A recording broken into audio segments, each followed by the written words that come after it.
Good evening, everybody. Another day, Monday evening with bees all day. 71 degrees here in the valley. It's been a windy afternoon. Wind picked up after this morning. We had our inspection today. Things went well. Passed for another year. So, how's everybody been? Did everybody have a good weekend? Saw Clay in here talking about and did an inspection or had an inspection with no nectar or little nectar. So, that's the way things are going in the valley right now. Hey, Chris. There's Eddie. Kathy. Thanks for the well wishes earlier, Kathy in Pennsylvania. I appreciate it. There's Keith. Dodd. Let's see who else is in here. Jonathan. Jeremy Davison. George Keith. I'm not sure who that is. Let's see who else is in here that I haven't covered yet. That about covers it for now. So glad all y'all can come out here. Is Apiary, Block Farm Apiary. Joe from Perry Co. Dennis, how are you tonight? Oh, okay. That's Kathy's husband. Okay. Thank you. Eric's Apiary. Link is pinned to the top of the page if anybody's interested in coming in. So, yeah, we got a brief shower this afternoon, Clay. Didn't mount to much. It was more wind than rain. So, I'm still hoping we get it, but I'm hopeful, but I don't think it's a guaranteed thing. Put it that way. So we need it bad. We need to pick up the nectar flow back up. So weather forecast is saying Wednesday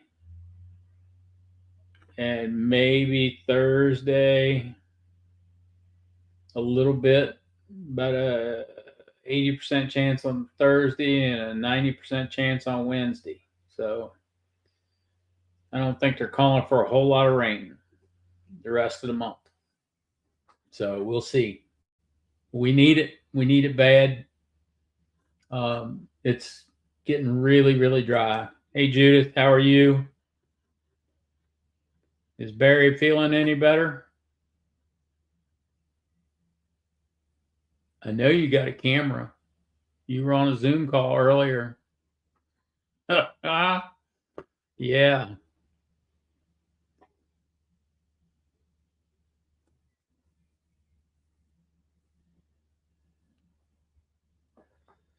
Never is. Death and taxes. Well, death is about the only one of those two that's guaranteed. You don't have to pay taxes. That's not a requirement. You can always skip your taxes if you want to, but not advisable. But you can always skip them. So there's Mr. Eddie. How's it going? How are you doing? All right. I was in a lot of hives today, and we were like in a dearth here, which is crazy. In the beginning of Yeah. May, I I contemplated mixing up sugar syrup today. Welcome to my world. Because Clay was talking about it a little bit before the show started to somebody, and I saw him say that he had very little nectar in hives during an inspection, and we tore down 12 to 14 hives today, and very little nectar. Yeah, I think we're about to get a flow. Like, the mimosas are blooming. We were dry for a while, and we had a lot of rain last week, which wiped out what was left of the privet that really wasn't producing anyway because it was so dry. And I'm seeing the mimosa was already kind of blooming when it started to rain. I see more blooming. I think we're gonna get some of that. The tallow is right around the corner, so Yeah. I'm right at that edge. I got a lot of hives that are super super light, but I feel like any day now we're gonna have more coming in. But I just gotta watch it close. Yeah. So I know uh, Charlie's got seen a lot of locusts up there where he's at. And I was talking to Will Toothaker today. He's seeing a lot of locusts up there, but I can look at the window and see locust trees here in the field, and the part of the valley that I'm in, it's no locust blooming. Yeah, that's not one we have down here. I always hear people talking about it. It's a good flow and stuff. And I planted a couple honey locust trees, but I mean they're not big enough to do anything yet. Yep. So, I mean, I wish would get a couple days of rain. Maybe the locusts would decide to bloom this year, but I don't know. I just I don't see it happening. Yeah, I was talking to another friend of mine that's a beekeeper. He came by today to pick up some queens, and I mean he's been doing it way longer than me, and his hives are spread out over. I guess it's like a 3 hour drive from his southernmost yard to his northernmost yard. I don't know how he does it, but he's contemplates like not even sure he's going to get any honey this year. Like what? Yeah, I mean, we pulled. Let's see. A week and a half ago, we pulled 4.5 boxes of honey, and we pulled 4 boxes Sunday, and I could probably pull another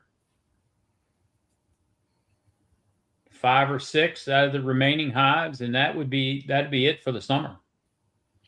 And it's just May. And typically I don't pull honey till July. Yeah, I usually don't pull it till the end of June either.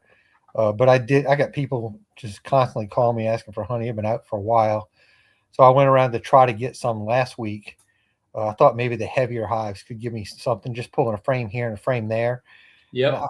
hitting all the yards, I was able to get 2 boxes. That's it. I'm like, this is crazy.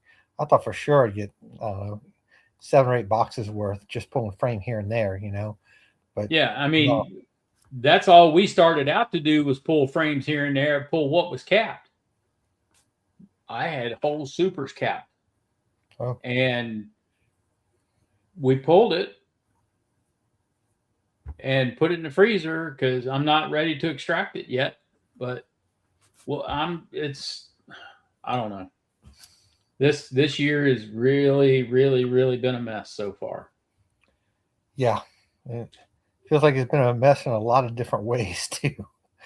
Like I've struggled this year, and I haven't been doing it that long, but this has been the most struggles. Like I had all kinds of swarming problems, and I got the little mini mating nuke issues. They're just I'm pulling my hair out with that. I'm about to give up on the styrofoam minis. Yeah. I'm down from 40 to 3 of them that are functioning now. I'm like, this is ridiculous. They just keep absconding on me.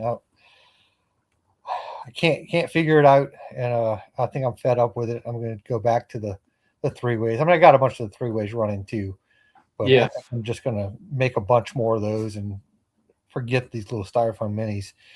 I mean, last year they were great, but I just can't have a year like this with them because I mean it's messing up my entire plan for the year. You know? Oh yeah, I'm sure.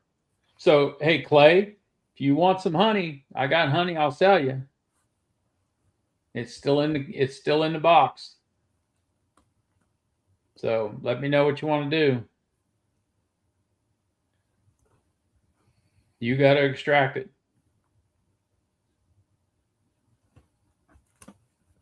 But I just I'm I don't know whether it was whether Eddie. I don't know whether it's the weather up here that's doing it or am I behind the curve this year? I don't think I'm behind the curve. I think I'm ahead. I was ahead of the curve this year. I think I stayed ahead of the curve, but I don't know. The weather has really been a mess. Yeah. It I gets feel like cold, man, it heats up, all the sap rises, you get a little bit of flow, and it gets cold, it falls. I don't know. I mean we're down here where we're usually dying of the heat by this time. We were 46 degrees 2 days ago. Right. Yeah. How does that happen? Not Right. down here. Uh, Oh, they're still calling for a frost. One more frost here. Hey, Charlie. Hey, Charlie. hey, Eddie. So it's just everything is just it's screwy. It's really really screwy Down this year. here, it felt like everything was early too. A little bit. Like the tallow, it's not ready yet, but I'm already seeing it lay down, and that's at least 2 weeks early.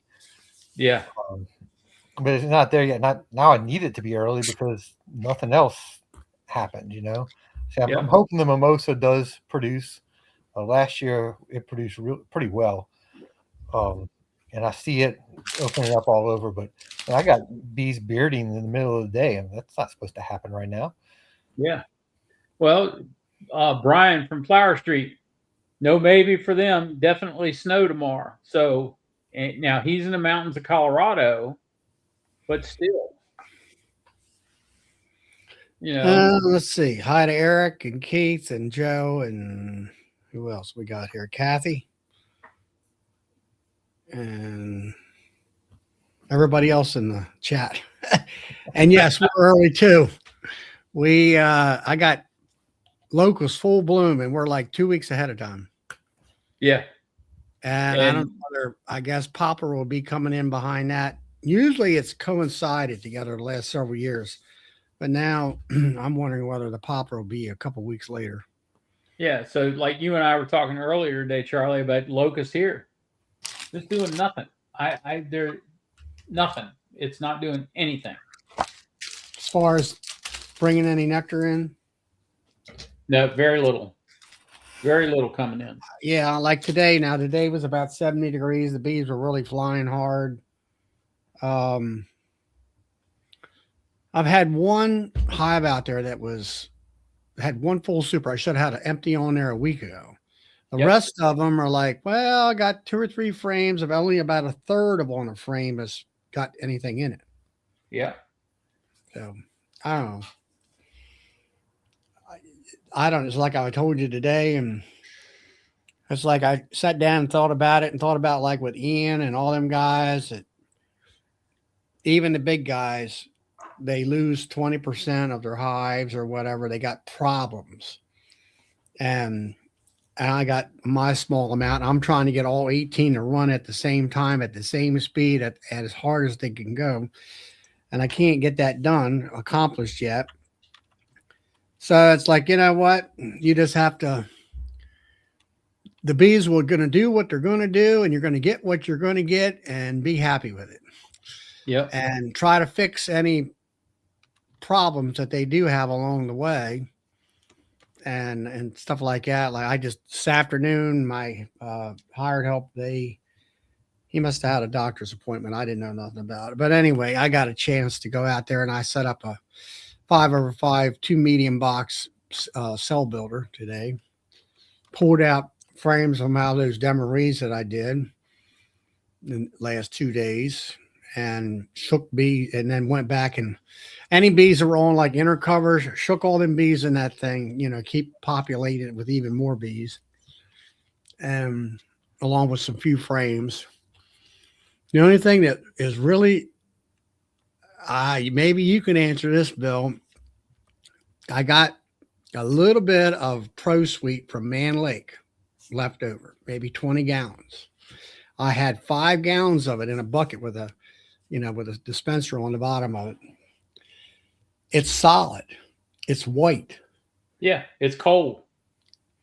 I had it in my basement where I put it in my basement. That's relatively warm. Right. Now we had the coldest winter this past winter than we normally had, but I thought that stuff never froze. It will crystallize if it gets cold for an extended period of time. Now it's like mayonnaise is what that's the consistency of it. Yeah. And white mayonnaise. I've got a quarter of a tote out here of that stuff. Well, I got last year's tote. I got last year's tote that we've used just about all of it. and I had a quarter of a tote left over from the year before, and it's solid. It's solid sugar. Will it get hot enough this summer? No, How do you deal with that? all I can do is put hot water in it and wash it out and refill the tote. I got about that much in that one tote. It's been sitting out there. You know, of course, it ain't been real hot. I got That was the tote you had when I delivered yours last year. Yeah. Yeah. Now that tote's 4 years old. Yeah. You know, now what I did was I put that 5-gallon bucket because I was going to use that to put some feed on that cell builder. So I put it in my hot box and see whether I can get it liquefied. Let me know if you can. Either that or I'll put it in a water bath and we'll see what happens. Yeah. So they're starting to pull a little bit of comb out in the cut comb frames that I got from Michael. So they've been really slow about pulling that out this year. So Well, if you got them drawing cut comb and stuff, I would think you got to have some of the flow going, huh? yeah, well, it's not enough of a flow going to keep the nectar coming in for them to draw it out.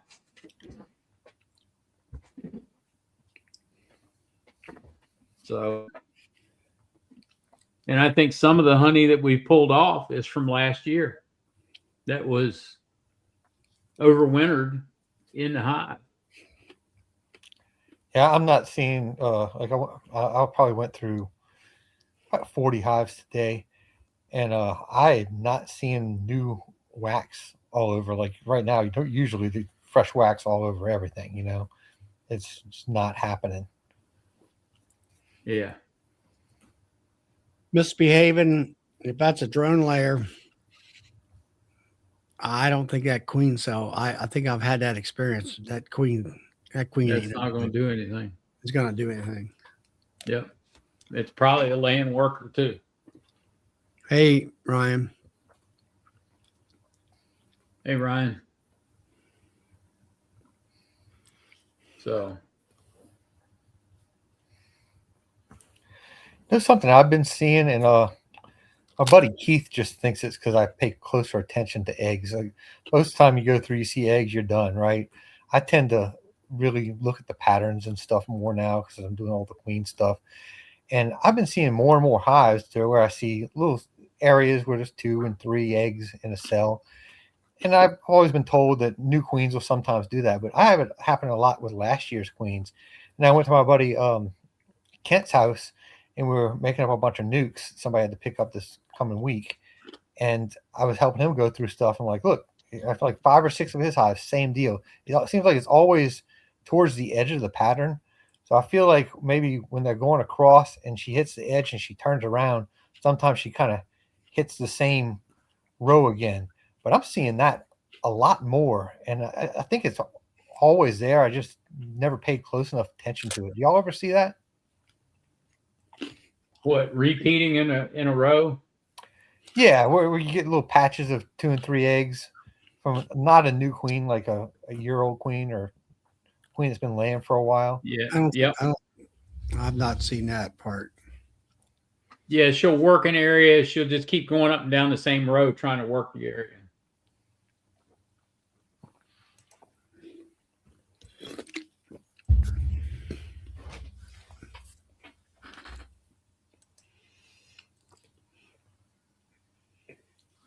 So Yeah. anyway, like I say, I was glad I got the cell builder done, and I was able to do it this afternoon while it was bright and sunny and warm.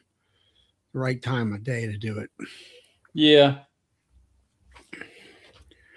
Now, if I can get this here other stuff liquefied, we'll be fine. Egg racing and all that. But once I get the builder, it's all got cap brood frames in there. So once I get most of them hatched out, then I'll get on and try to do some grafting. See what happens with that. There you go. Stay in practice. It's my You never favorite know. part It of might beekeeping. work this year, Charlie. Well, I'm gonna try that new. I'm gonna go and set up instead of my 2 framers. I'm gonna set up some 5 framers on the back benches back there. Start out with about, let's say, 3 frames of brood or bees and brood and whatever, Yeah. and put the caps or queen cells in there. Yep.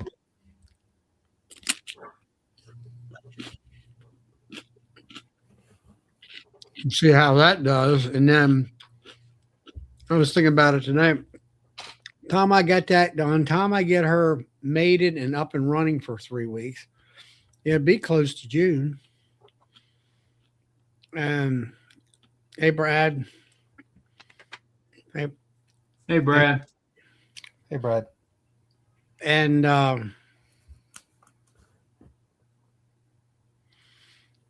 it'd be about the time I get her established in that 3 or 4 frame nuke. I can just take her and pull the old queen out and put the whole new bunch in there and see if that doesn't work. Yeah. I think that works like 99% of the time. That's what you do, don't you, Eddie? Yeah, and that's what I preach to everybody. Just a lot of people just don't want to, because it is extra work to do that, you know. So a lot of people just don't want to do the extra work.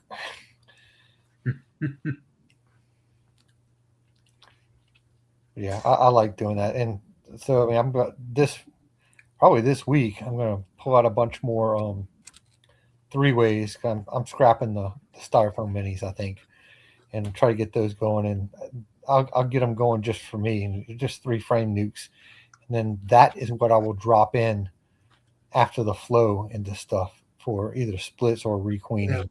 Now Ryan says, tip for grafting: I knock down the wax sidewall, and I guess you're taking your tool and breaking the wall and then scoop up underneath the larvae.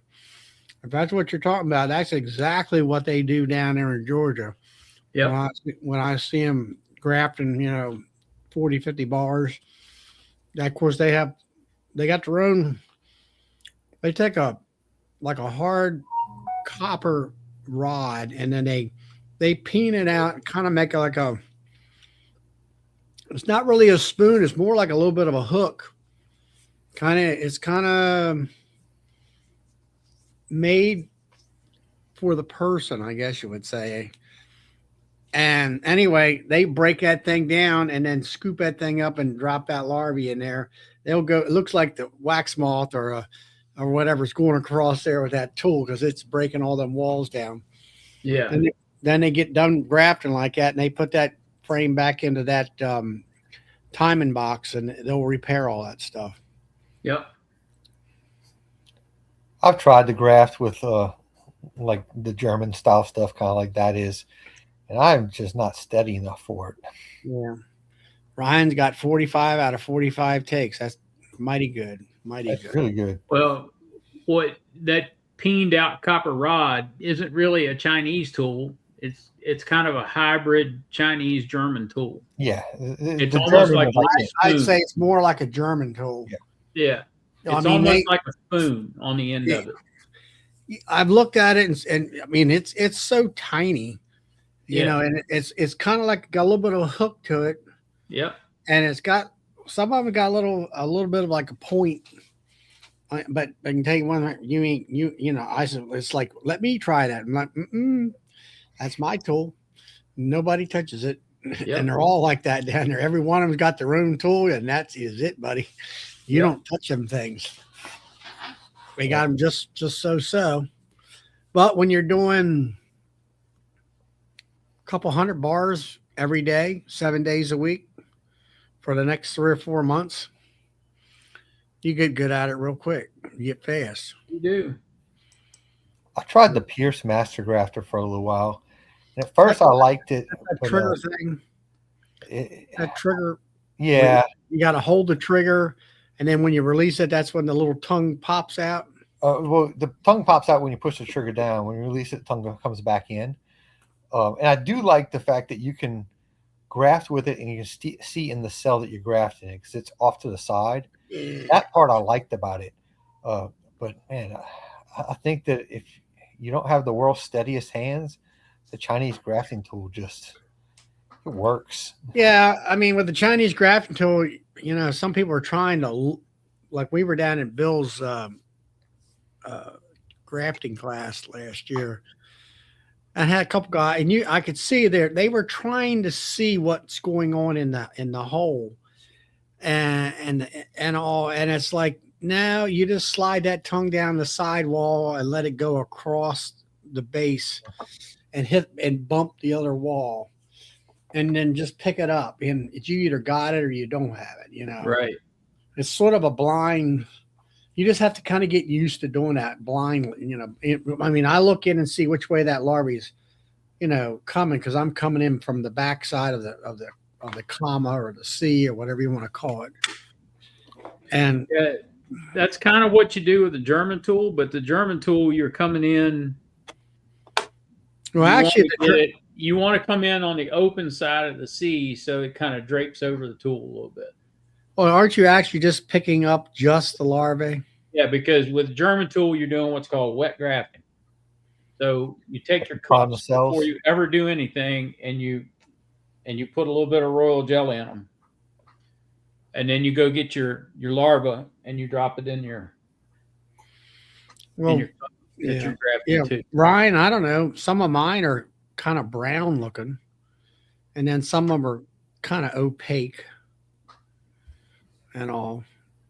I don't know. I guess the best thing to do is get that little 4-inch LED flashlight, and if you go back and forth, that will make that larvae glisten, Yeah. and you can see it, on the end of that thing, and then just I would say, Ryan, 45 out of 45. I think you got it down. Yeah. You don't Yeah, have I to think worry. you got it You don't down. have to You worry. got your system down. Stay with it. Don't change it. Yeah. Whatever you're doing, you're Yeah, doing keep just doing fine. it. You're doing just fine. Yep, you are doing the right thing. I mean, I graft over 100 every week, and I almost never get a perfect take. I always miss a few. I think I've only had a perfect take like once ever, and it just I'm not that good at it, evidently.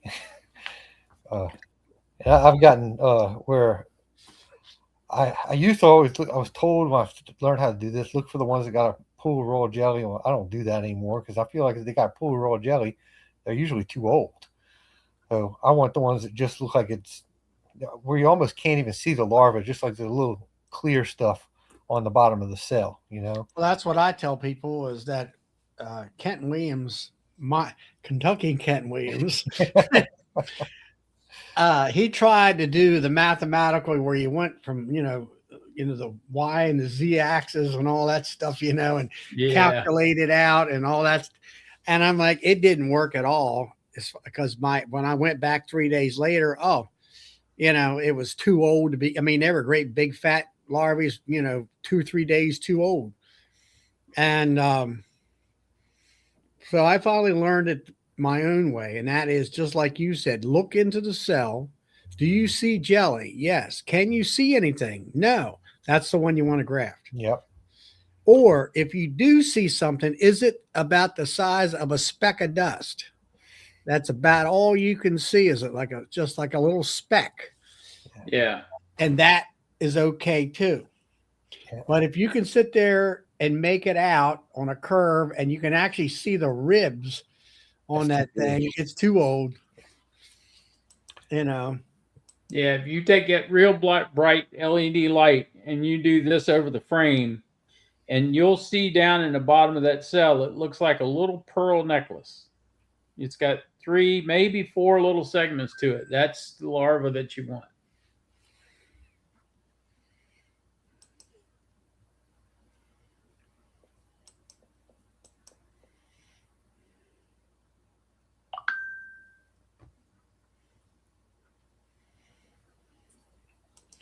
Yep. So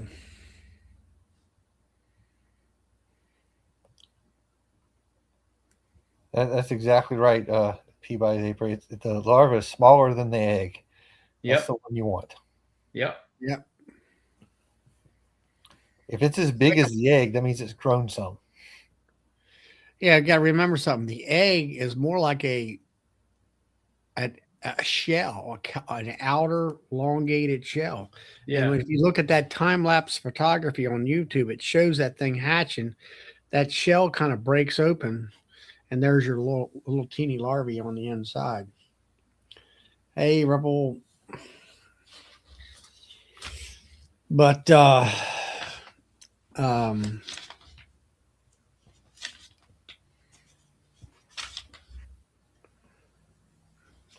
Right. I use some 2.5 like things over the top of my glasses that have a light on them.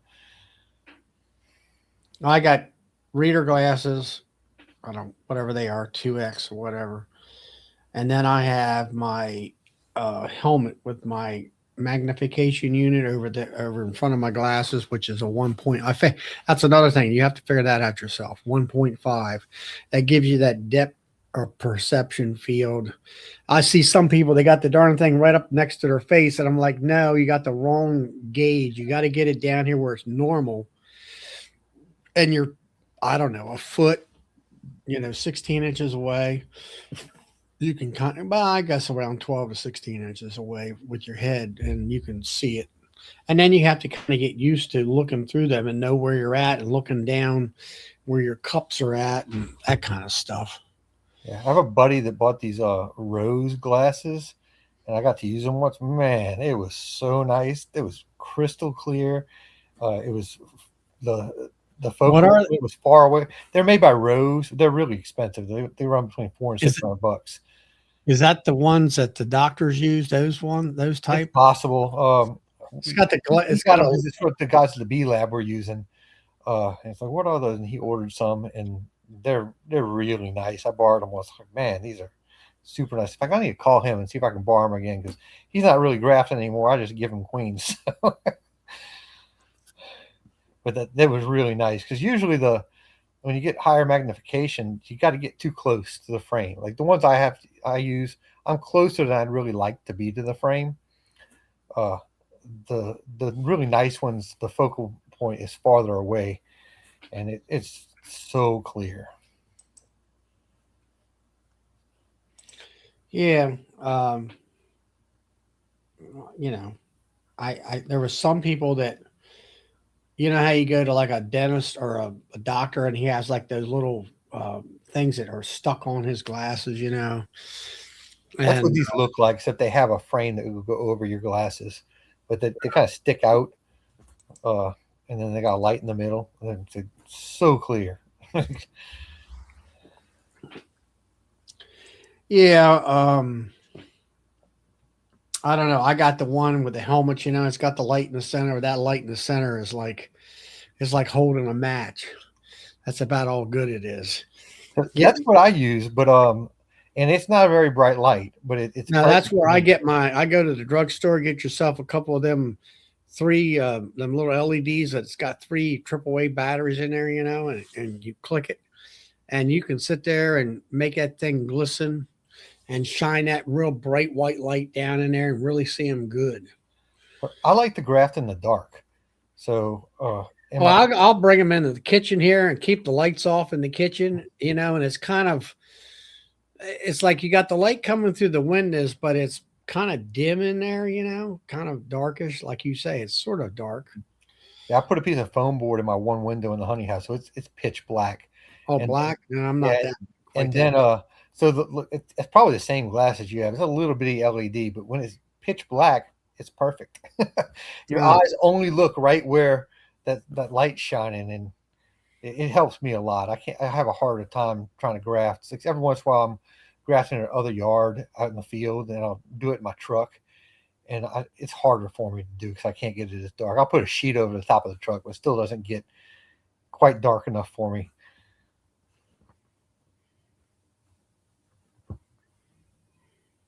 Hey, Joey. did you see that, Bill, Kathy? Yep. How are you doing, Kathy?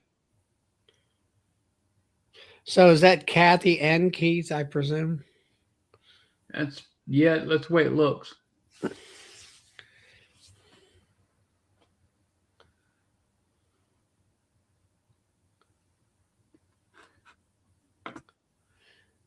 But yeah, I don't know. It's a it's a technique you have to. It's another thing like riding a bicycle. You kind of have to figure it out yourself. Yep, you do.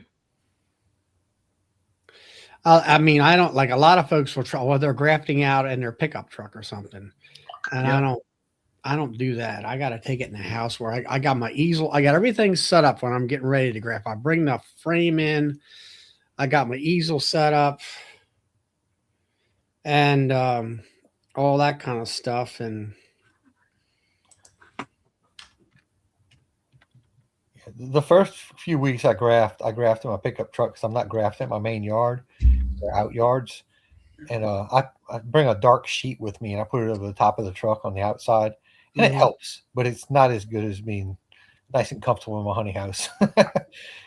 I just have a little board that hooks onto my steering wheel that holds the frame. And yeah, I've seen that aluminum thing. But mine's made out of plywood and just got some big screws sticking through it to hang on the Okay. homemade. I have seen the aluminum ones, so those are much nicer than what I'm using.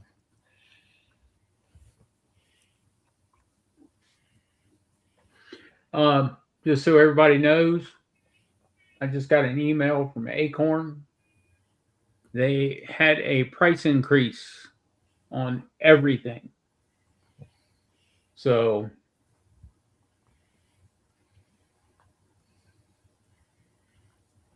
and I figure they had a price increase because the price of plastic went up. Which is oil. Yep, which is oil based.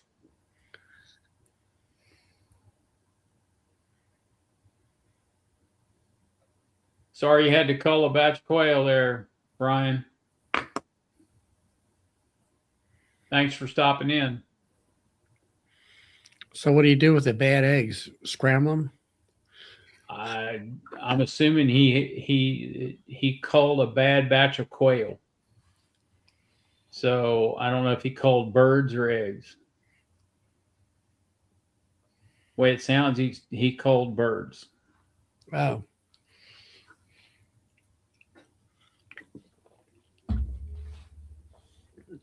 Hey, Gabriel. So prices went up. They do offer pink now, as well as a yellow foundation and a white. They're probably going to end up phasing white out and going to yellow. Is the way it looks. I hope they still got black. Yeah, they still got black. I don't know why think they'll ever get rid of the black.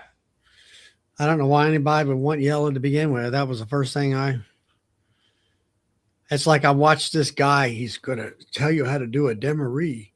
And I'm like, okay, let's see what this guy's like, and here he is. I can't find no eggs. And of course he's got yellow foundation. Well, it's actually white.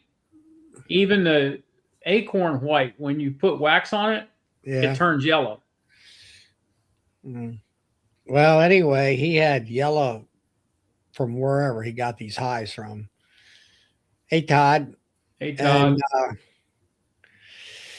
so anyway, he couldn't see nothing. Of course, then when he pulled a frame up that had black found, oh, there's the eggs right there, And then I'm like, he's worried about, you got to smoke them down. I'm like, well, where's the bees at? I don't see why you need smoke. Yeah. Well, I'm serious. Well, there's bees down in there. Well, then what do you need to smoke them for if they're down? What do you need smoke for? You don't need smoke. And then he's going to do a demery. Well, I got a whole box of foundation. I think, buddy, you need to be worried about drawing comb out instead of worrying about demery. And it's his first year. And it's like, oh my goodness, I couldn't. And he was seemed like, I think the second video, I think what he was trying to do is get them to make queen cells up in the top. And I'm like, well, have you ever heard of a double screen board? If that's what your goal is, And then he, of course, would see some cups and go bananas over that. I'm like, yeah, they're just cups. Yeah. They're practice cups. Yeah. But what gets me is you got 300 people watching that, and they think he knows what he's doing. Yeah. And I'm like, geez. When I started, I had to weed out a lot of YouTube channels. At first, I thought I was learning stuff, and like, ooh, when I started actually learning things, like, oh man, there's some bad information out there, or it's really rough. And it's probably just new beekeepers that watch other stuff or heard something, then they go demonstrate it on YouTube. You know, one of the other things that drives me crazy, I go help people a lot, and so many new beekeepers buy that yellow foundation, or maybe it is white. I don't know. Yeah, it seems to be the standard. If you go to Man Lake or any of these places, they're all yellow. Yep. It's all yellow, And then I found, hey, Kevin. Yeah, yeah, right, Kevin. Yeah, okay, Kevin, sure. And it's just out there. I mean, and then that's like when I got Acorn with the black, I'm like, oh my gosh, what a difference. I mean, eggs on fresh drawn black foundation just looks so nice. Yeah, they do. I mean, they're so tiny, and you can tell if they're standing up or laying down. I mean, it just makes it so much simpler. Yeah, I always suggest people get black. Because I struggle with the yellow stuff still. And I Yeah. found out, like on accident, that so I use a flashlight when I'm really struggling to see the eggs. That on the yellow foundation, it's easier to see them if the light's not too bright. Like I can see them better in the shade than when the sun's really bright on it. I don't know why that is. Yeah.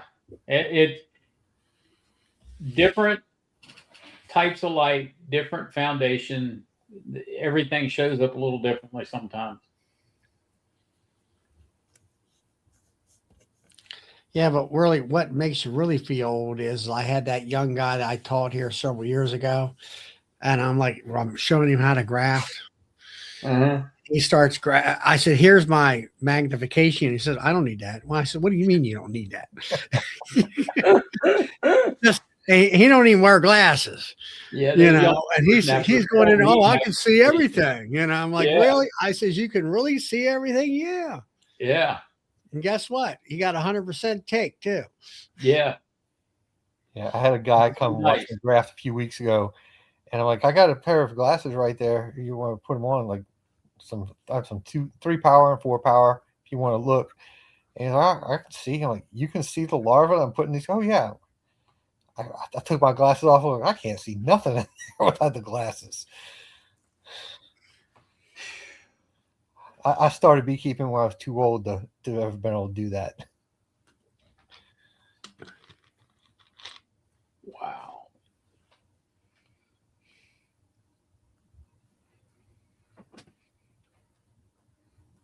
Okay. Oh, thank you. Snack time. Yeah, Kevin likes the yellow for honey supers and black for brood box. Yeah. I don't care what color it is in the honey supers. I guess yellow probably looks prettier. I don't know. Some people like white. Yeah. I bought some white and I bought it because that's all I could get, and it was okay. I mean, Tom likes the white because that way he can see either it's real dark or real light honey, and I tend to agree with that.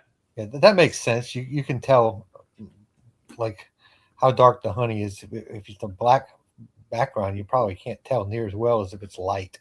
Yeah, it makes everything look dark. Yeah. Yep. Yep. But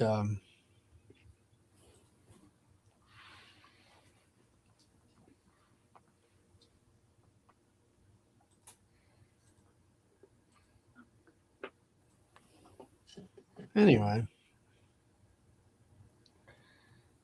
Had a guy contact me on Facebook the other day. a new beekeeper. I guess he saw a video or something, some stuff I put out there. He was asking if he was getting robbed and it was just a nuke. And uh, I ended up just calling him because it was too hard to do the texting back and forth. We talked for a little while, and then he might be on here tonight. I don't know, but he was very happy to see that there was a place you could go and get information. First of all, you ought to set up a site and you could answer questions. And I'm like, no, they already have all this stuff on YouTube. I don't do the technology thing. Other people already got it going on. I go on there now and then. I'm like, Monday night, bees all day. Tuesday night, I think is Walker Bee Ranch. Walker Bee Ranch. Wednesday night, Stream Team. Thursday night is Half Tracks and Honeybees. Friday night is Sawmill Charlie's Bee Farm. Saturday night's Joseph Rawls. He's like, they got all that. I'm like, yeah, just go on to those things each night and ask whatever questions you want. Well, that's like I went out last Wednesday with 2 older beekeepers locally here, well, they're not that well, the one guy, I guess it was. And I said something about we were talking about bees. I said, yeah, like Hilco. Well, what's that? And I'm like, but where are you at? It's like, Yeah. I said, there's come up to the situation where it's like you have the YouTube beekeeper community, and then you got I guess the bee club where they're, I don't know, they just don't have any. And of course, they don't get an ABJ, they don't get a bee culture magazine. I said, if you're going to be into this stuff, grab the trade magazines, at least, you can see the ads and stuff for things. and then of course we got this community here throughout the week, like you just said, and all these people know everybody, and we all meet at Nobby, most of us, and hang out, and that's that's kind of where it's at. It kind of depends on the individual and how much they want to put forth in learning the craft. Yep. If they just want to be bees in a box and walk away, well, they'll never make it. They might as well not even start. I'm really hoping I can make it back to Louisville next year. It'd be kind of cool to meet some of y'all in person too. I went the first year, it was in Louisville. And I didn't even know about the live streams and stuff at that point in time. Didn't know this was a thing. Yep. And that's like Ryan said, back in like this one guy, he started beekeeping back in the 70s. Well, that was when it was easy, not anymore. Hey, Dot. And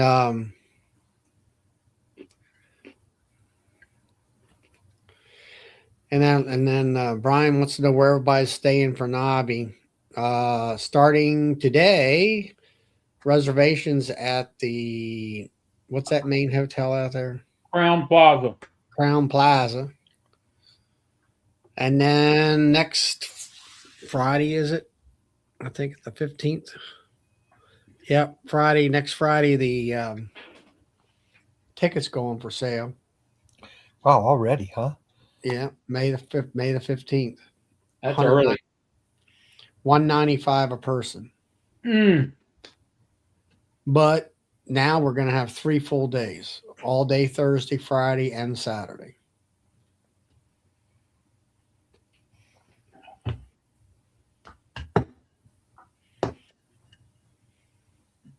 And 175 was enough before.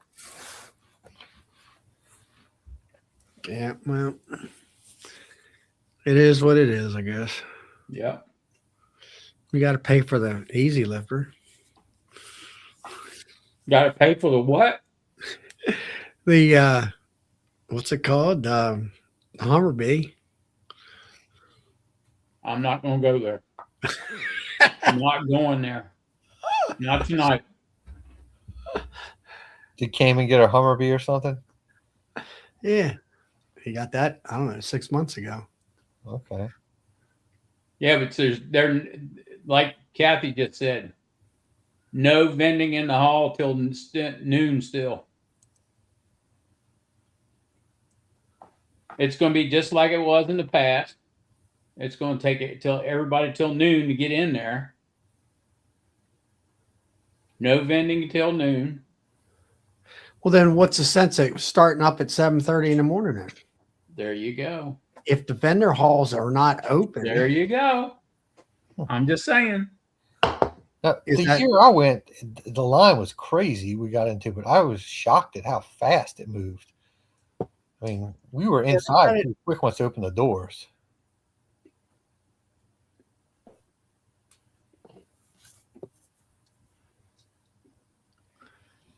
So is Kathy and Keith, are you guys vendors there?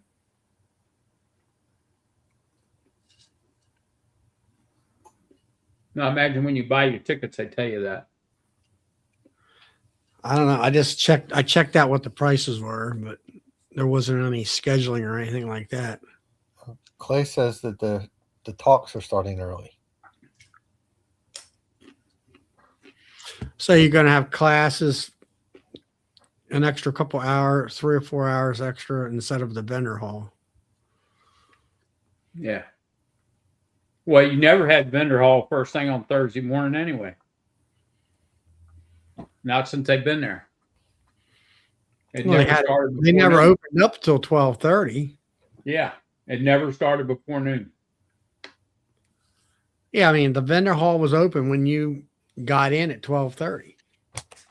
So if they're going to extend it till, let's say, 7 or 8 o'clock in the morning, I would have thought that they would open up the vendor hall all day Thursday, all day Friday, and Saturday. I mean, that's where I'm going to be.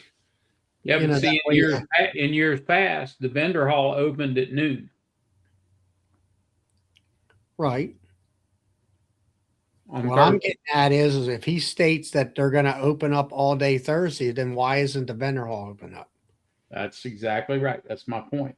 I mean,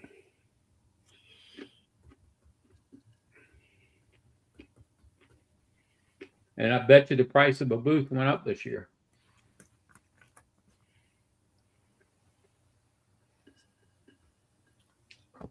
You get a Kathy's booth there, right? exactly Bill? right. But Do you vendors usually were do pretty told good last business? year to be there a day ahead of time too, to set up. Do you usually do pretty good business there? Huh? Do you usually do really well there? Oh yeah. Till you sell out. yeah, I didn't watch. I don't know. I was tired, Kathy. I watched a little bit of Cayman, but I didn't really get into it.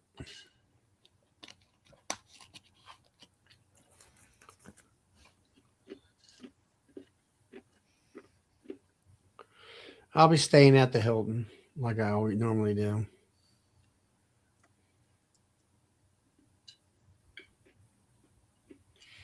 We going back to Eastern Missouri again this coming year, Charlie?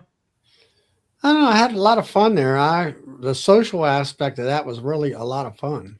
I did too. I had a lot of fun out there with Tom. Yeah, we had like 30 of us out there every night at the bar and the restaurant area. And then we had the last night we went down to the what was it, an Irish pub? Was that what that was? I think. Yep. Irish pub. Yeah, that was Irish fun. pub. We had our own little room and Yep. about 30 plus people in there. Then went to the Hibachi Grill. You know, that was at Nobby. We did that. Was that at Nobby? Yeah, it was at Nobby. That was a Nobby. Yeah.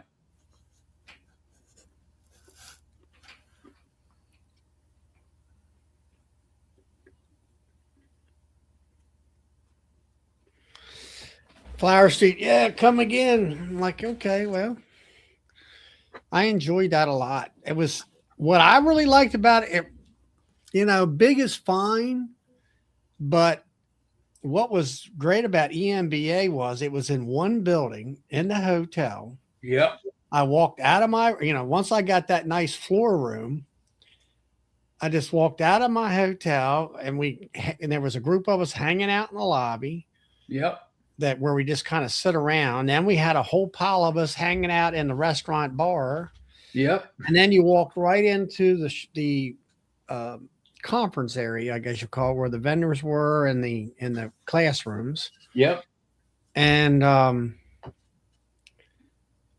that kind of stuff. And then Kent Williams from Kentucky was there, and I know Brian and Todd both were sitting there chatting with him out there in the lobby area and all that stuff. And Greg Rogers, I got to meet Yep. Greg, and we exchanged information and stuff like that, and just to be able to sit, it was much more of a relaxed atmosphere. You didn't have all this tight security stuff, and you can kind of just ease along with all the folks who were speaking at that event. Yep. I had fun out there. I enjoyed that. I really did. Mm-hmm. Kent Williams is somebody I think I'd really like to sit down and talk with for a while. I know I can learn a lot. He is a very, very, very knowledgeable person. And he's down to earth. And he's like, well, this is how you do it. And he knows because he does do it. Yeah. And he's, he's, taking bees to California and then bringing them, he doesn't, but brings them back. And then he works down around the Mississippi area, a lot of doing grafting. And I'm not sure. Well, he had his grafting yards at his house, I think it is. And I think he takes his bees down on honey down around Mississippi someplace. I'd love to go to school sometime. It's just the timing is terrible. What's that? His school that he puts on every year. I'd love. Yeah, that was a couple weeks ago. Yeah, it's just not a time that if you got a lot of bees that you can really get away. Yeah. But I guess that's when you can do the most in the hive. So I guess for new people, that's the best time to have it. But Yeah. like people like us that would like to go learn from somebody who really knows a lot. I mean, we can't get away from our bees. Yeah, a lot of in-depth stuff. Yeah, he see, what was it? He was on Bees in the Weeds, Josh's talk show. I talked to him, or put some questions in for him, and he was stating where they had some beginners there, and what did they do? They installed packages, or they did some basic beekeeping step, and they did it they set it up, and everybody actually hands-on did it. This is how you do whatever it was he was talking about and everything. And I think they did some grafting too, and I seen him out there last year where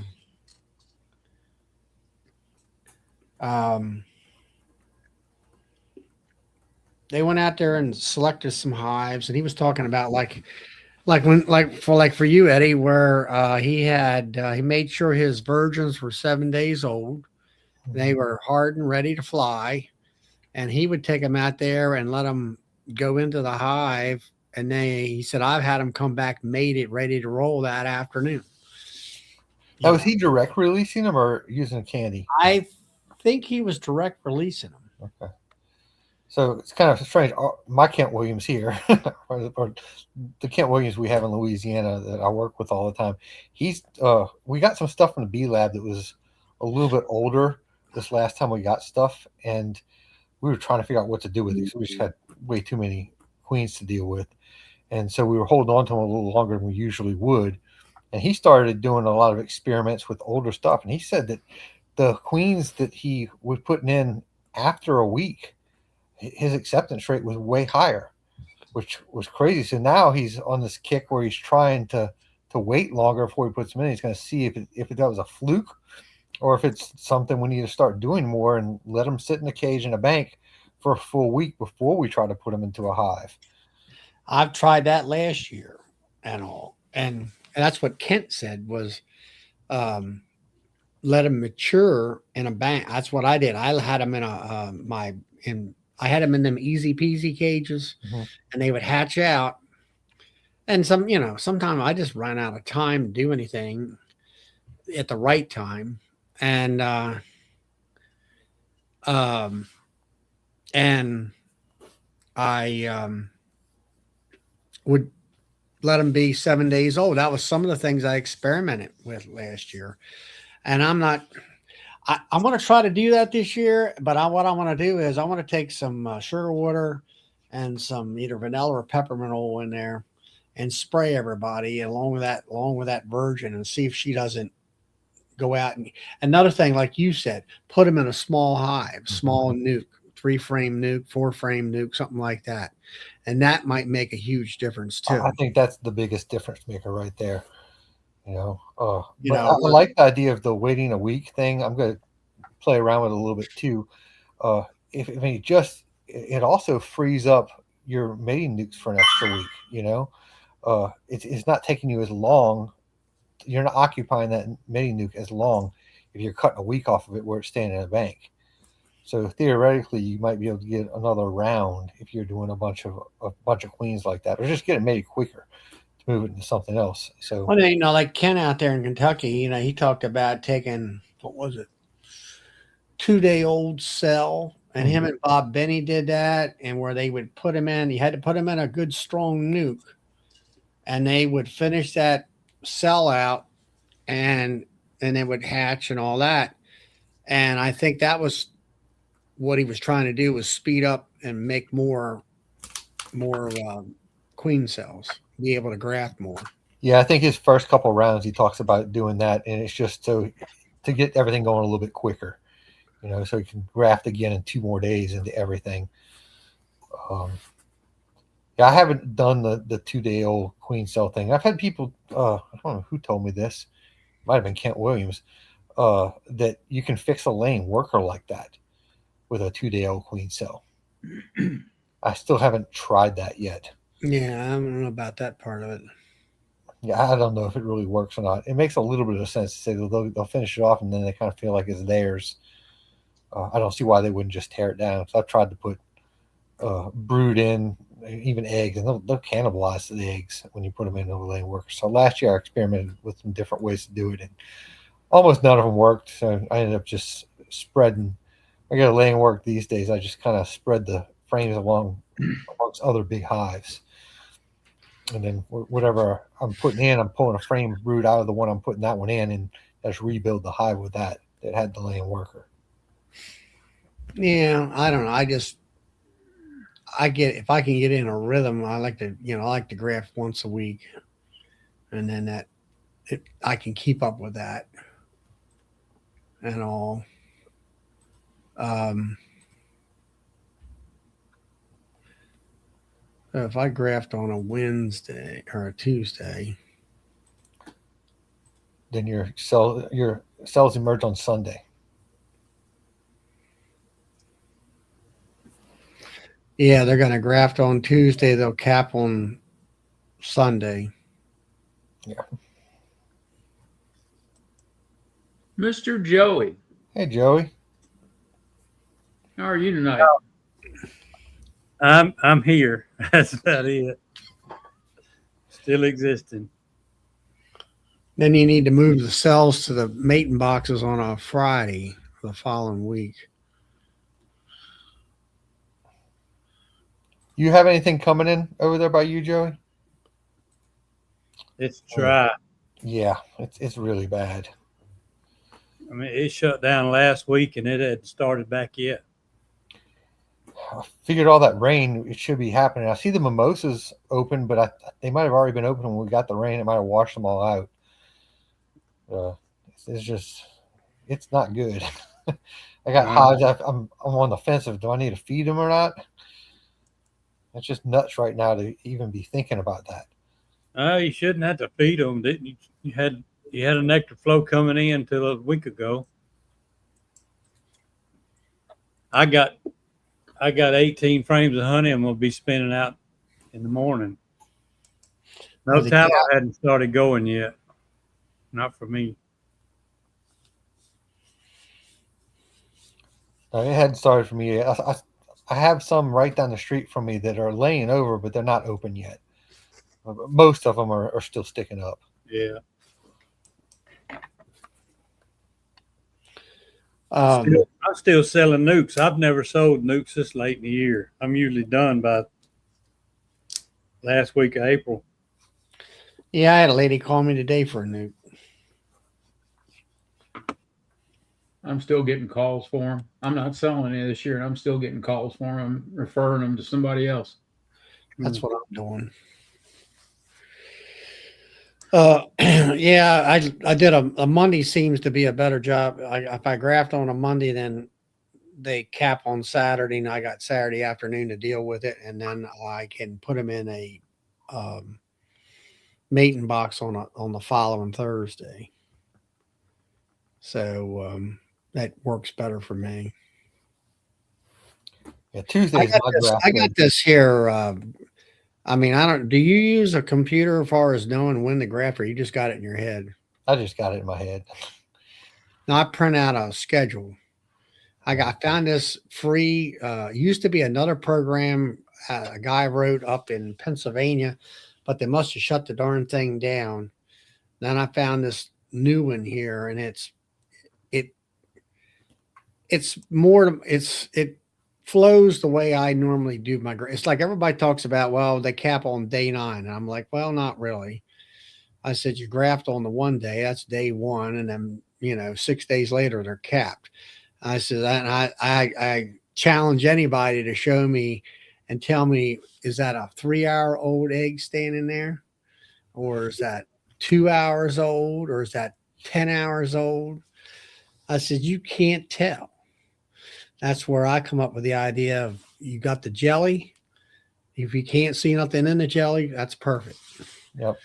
And that, and I like things that are easy, or as county and things like that. And I'm like, the day you graft and put that cell bar in the hive, that's day 1. And then just go 6 days later, they're capped. Take them out, put them in the incubator. And a lot of people leave them in there. I did that too. And and the reason I don't do that is because they want to build webbing in between. What a pain that was. I said, we're getting an incubator. So I made my incubator up out of that refrigerator and put that in there. Works great. And and then I, about a day and a half to 2 days ahead of time, that's when I put them in a mating box and all that kind of stuff. So I don't think I made any splits this year with cells. I mean, other the mini, the little styrofoam minis, I did some of those with cells. But every other split this year, I've just been doing the virgin thing.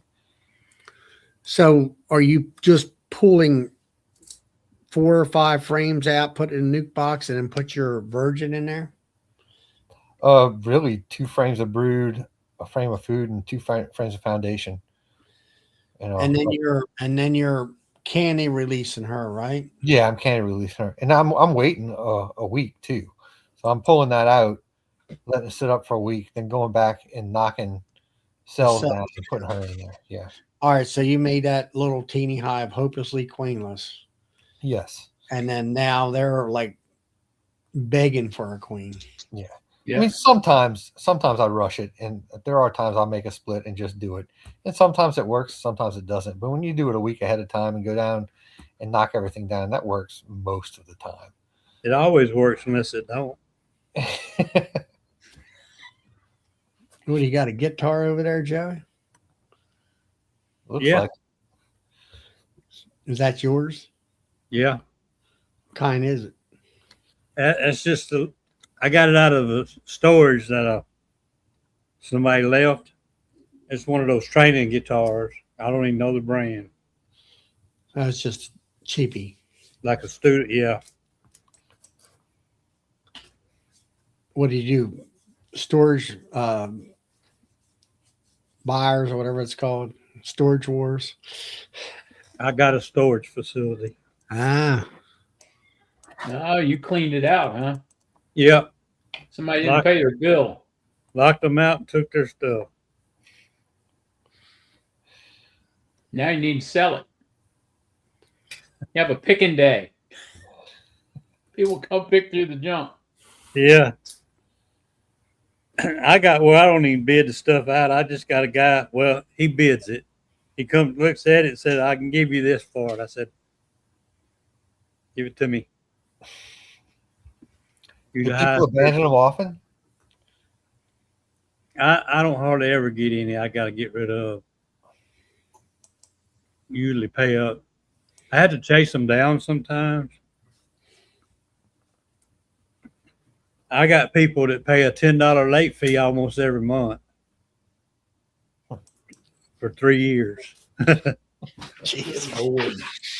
And then wonder why they got no money, right? Yeah, yeah. Thank you, Norman. Just subscribe, and then you'll catch all those good videos I put out. Yeah, I watched it too.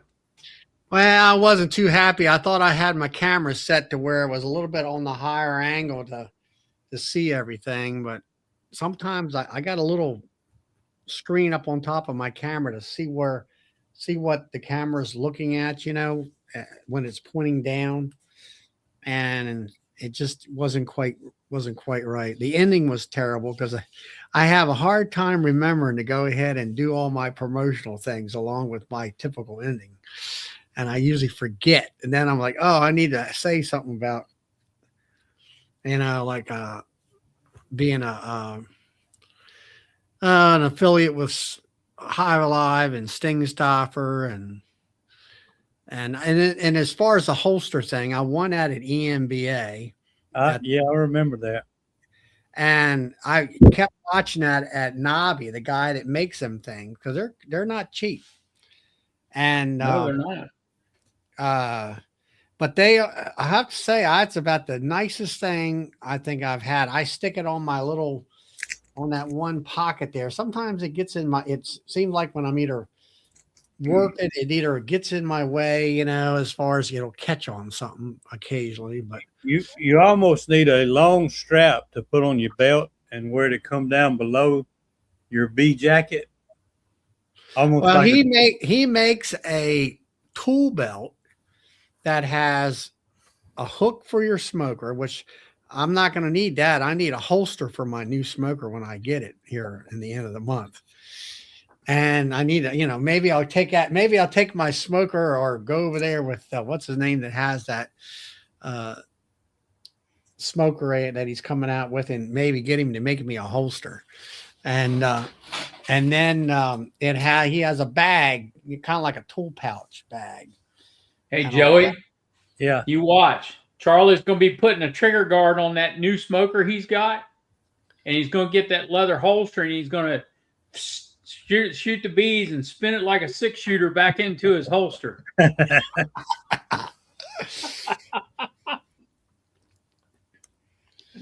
Or maybe I'll put I'll on that magnet thing on the side.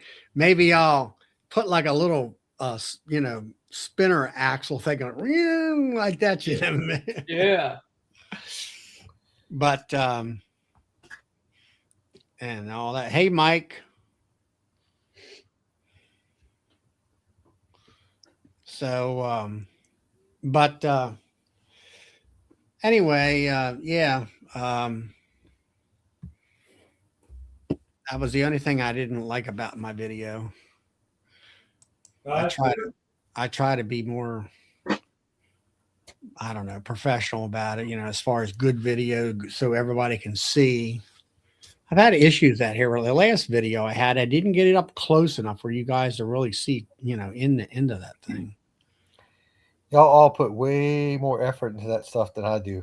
I try to put a lot of effort in my video, and I try, I'm sitting there watching somebody else's video, and I'm like, hey, I want to see too what you're seeing and down in that box. And that's where I'll stop it, and I'll put that tripod up there and tilt it and try to get it all in there so everybody can see, just like if they were standing there. That's where having a good time Charlie comes in handy.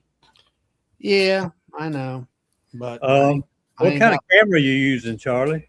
I just use a GoPro GoPro number 9. What setting you got it on? Field of view.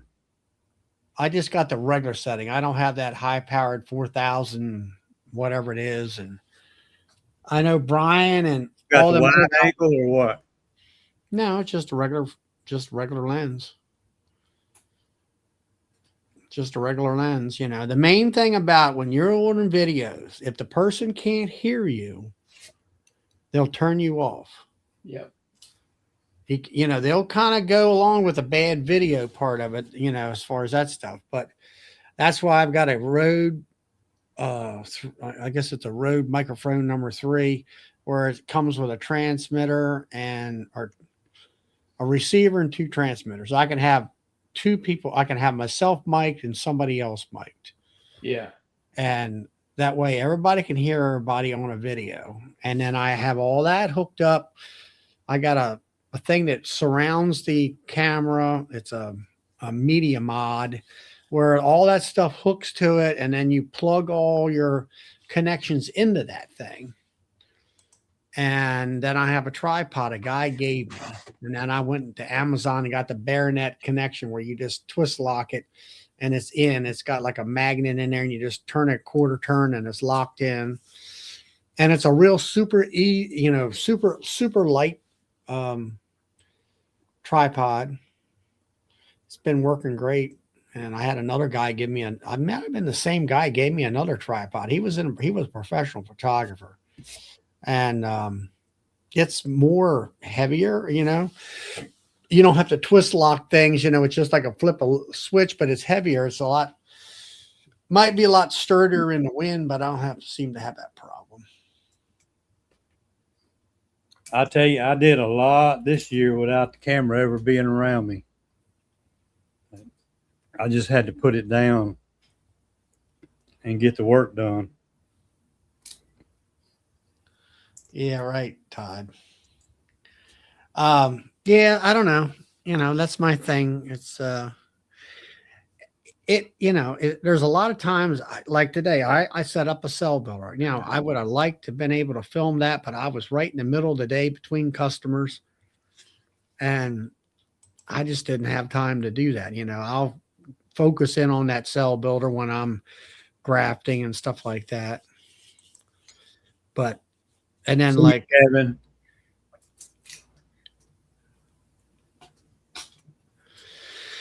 All right, Kevin, we'll catch you later. Have a good supper with you.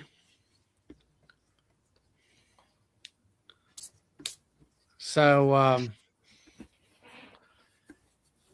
but anyway, you know, I try to put on some pretty good stuff. You know, it does take a lot of my time up, you know, where a lot of time, like when I did the Demery and all of them, well, sometimes what you got to figure out is when you're filming like that, it's like you don't want to be too long and you have to kind of have things completely set up so it doesn't burn up so much time on the film and that kind of stuff. I don't have a YouTube channel or anything. I just put stuff on Facebook here and there. I'm kind of shocked that people even watch any of it. But I don't want to do any of that editing. I'm just so bad with technology. So like I just grab my phone, press record, talk a little bit, and that's it. Well, it's like I get my cell phone and I got it to where I can use videos and stuff, and I'll do shorts on that, and which is easy. And then I bought a microphone system for my cell phone where I can put a mic on myself and a mic on somebody else. And I tried that at the Nobby No Like Beekeepers party, but the reception, or what do you call it, the internet access there was pretty bad. And so what I need to do in that situation, I learned to best thing to do is just make a 3-minute short and then upload it, and the video quality is good and the sound quality is good. Yeah. And all that.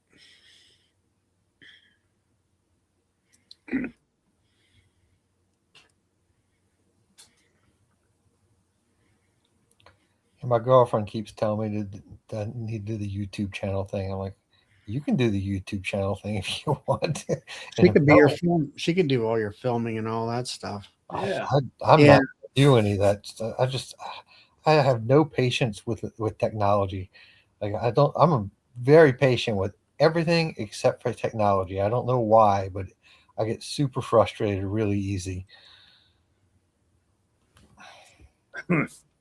You ought to see what I edit out. Or I maybe don't edit it. I just maybe you shouldn't see what I edit out.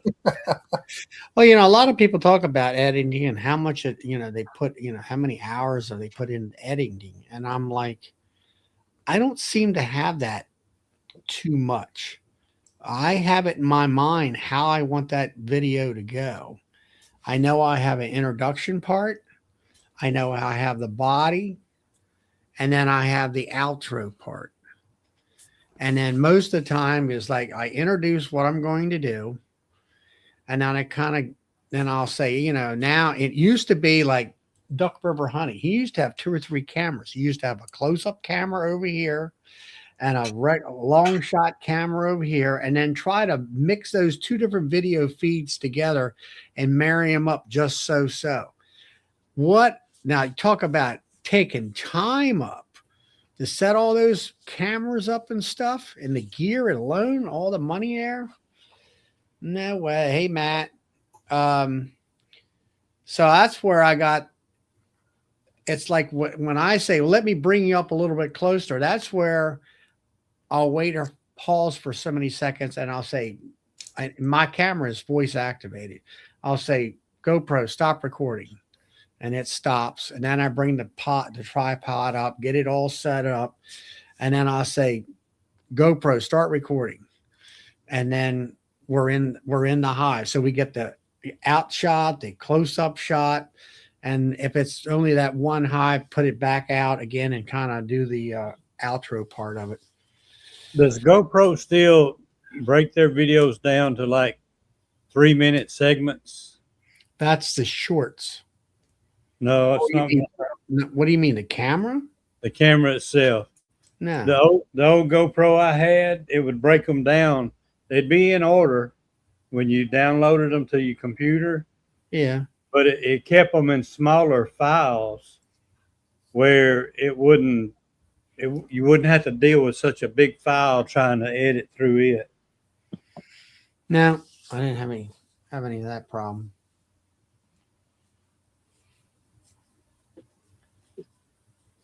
Who's that? Somebody named Cammy. You gotta turn your camera on, Cammy. Oh, she went out. Watch out. Might turn the camera on first. Yeah. I done learned my lesson on that.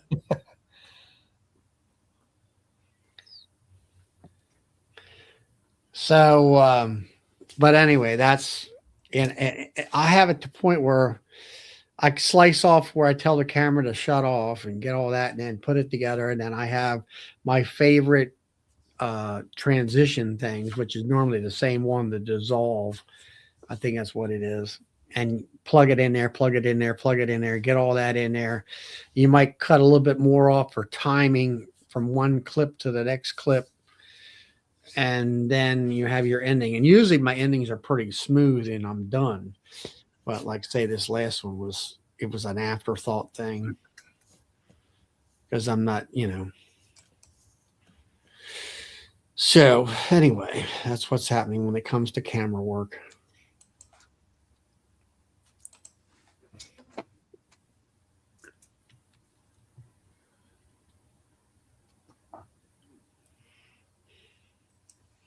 So what else is going on down your way, Joey? Not much. Yeah.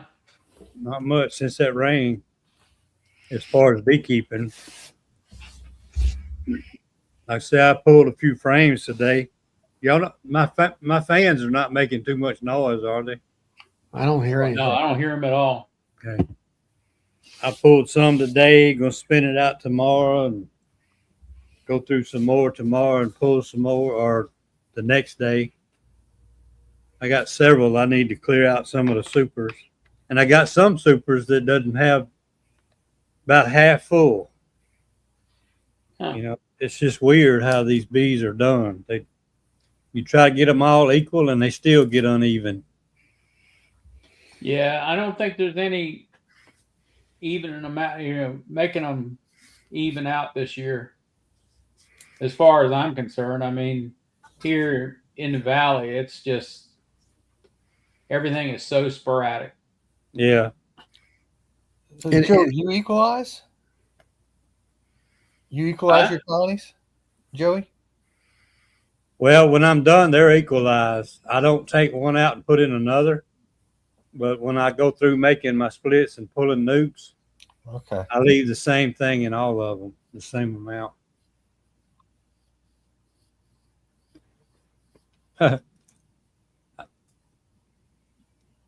Yeah, I got fans, but it may not be those kind.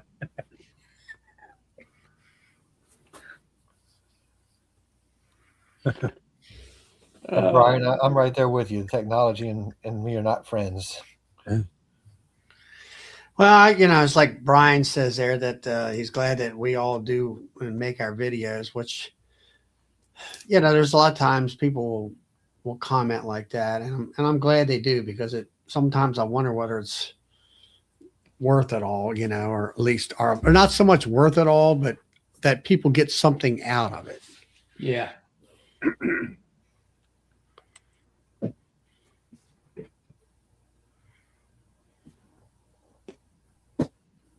At least we'll have some good outtakes tonight to post. I haven't done that in a couple weeks. Yeah, I'm glad. Keeps you on your toes, Charlie. Yeah, I'm always sitting there feeding my face, and here's these outtakes. Like, come on, guys. And it's like some super close up. I'm like, and it's out of focus. Artificial intelligence at its best. Yeah, I've done a few of them. It's funny how sometimes one guy's talking, but it's jumping back and forth. Yeah. Different people, like it don't know, can't figure it out or whatever. Well, that one night, Charlie was just sitting there eating popcorn, and somebody else was talking, and all you saw was Charlie eating popcorn for the whole outtake. Like me eating peanuts right now, huh? Thank you, Kathy. Yeah, I don't know. How do you do that, Joe? How do you do that artificial intelligence thing? What, the outtakes? Yeah. Just When your show's over, Yeah. it gives you a link to download to your library. And then once your download is complete, then you click on AI edits, AI outtakes. Lee. Hey, Lee. here, Lee. There's Mr. Snake Man. It's like I told him in the comment. I'd be running the opposite direction on that deal. What, do you run across the snake? Oh, he was being Kevin what's the guy's name that got killed? Kevin Irwin or whatever his name over in Australia. Oh, Steve. Steve Irwin. Irwin. He was in there, this person's shed or something, and here's this darn 6-8 foot long snake in there, and he's trying to grab it behind the head, and his little squeezer things weren't squeezing too much, and that thing's snapping at him and all that stuff. And I'm like, ain't no way. I thought he was fixing to have to go ahead and grab him with his hands, get him out He of was there. trying to do that, and that thing was coming after him too. And there was 2 of them in there.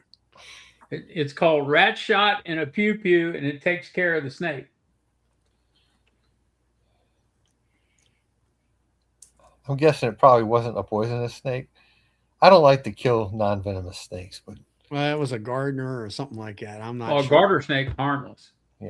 Well, there's still a snake and they'll still bite you. I went to Walmart one time. It's been several years, and they had You've been that long since you've been to Walmart? no. Pulled up there, and there was somebody looking at a big snake right in the middle of the parking lot. Yeah. And I could tell that snake was hurting. and he was trying to get under that car. I told the wife, I said, stop, let me out. You go ahead and park. And that snake was on that black, hot asphalt. And I reached up under that car and grabbed him and come out with him and took him. I had to walk a quarter mile and about to the woods to let him go. Everybody says, you done that before, hadn't you? What kind of snake was it, Joey? It was a chicken snake. It was burning up on that black asphalt. I bet he was. What's a chicken snake? What is a chicken snake? You said a chicken snake, right? Like a Yeah. rat snake? Yeah, it's kind of like that. It's called a chicken snake around here. What's it, a black snake? Probably a black snake. No, he's not black. He's potted. More like a water moccasin. Nah. We have a bunch of them around here. Lee says it's a rat snake. Yeah, it's called. Yeah. They're pretty. I got a real big one in the barn. You go in there? Oh, yeah. I mean, I'm from Louisiana. We got snakes all over the place. I do kill water monsters. Usually you guys got them poison jobs down there. Where don't we have snakes here in Louisiana? Yeah. Yeah, really. That's why I don't live there. I pretty much just kill the water moccasins. You know, I've used to try to catch those. We call them black runners down here. Some people call them black racers. Mm-hmm. Yep. Yeah, I've heard of them. You can't catch those things. They're fast. And when you do chase them, they'll stop and they'll cobra on you. They stand way up. I was on a golf cart and I was going to try to get close to one time, and my granddaughter climbed up on top of my head telling me to stop. Don't get no closer. I've had them crawl up on a tractor with me in a hayfield. I have too. I had them, well, not a tractor, a lawnmower. Run right up on in through my lap. Yeah. Come out the other side. I was baling hay one day, and I had a racer crawl up on the tractor, and my dad happened to be in the field raking hay, and he saw me coming off the tractor. He said, "You better get on that tractor and catch it before it gets to the creek." I said, "It'll stop when it gets to the creek, but I'm not getting on there with that snake."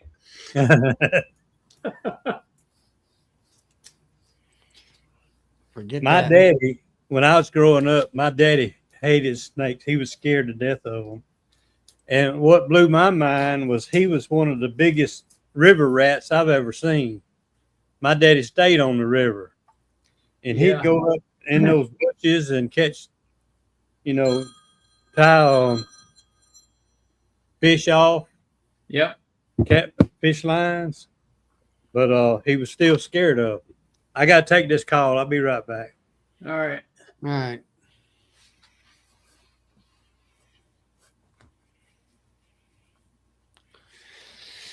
Oh, I got a comment on my video. How do I let my drones out of the top brood box? Well, usually I don't want any drone brood up there, but if they're up there, well, they just stay up there. Yeah. They'll figure it out. We'll figure it out. Be like the one guy I talked to, like I said, the older fella, he was trying to do a demery and went out to dinner last Wednesday, and well, they got upper entrance. I said, well, there's your first mistake. I said, if the bees will go up in the top instead of going through the hive. And then, and all that kind of stuff. Yeah, they'll figure it out.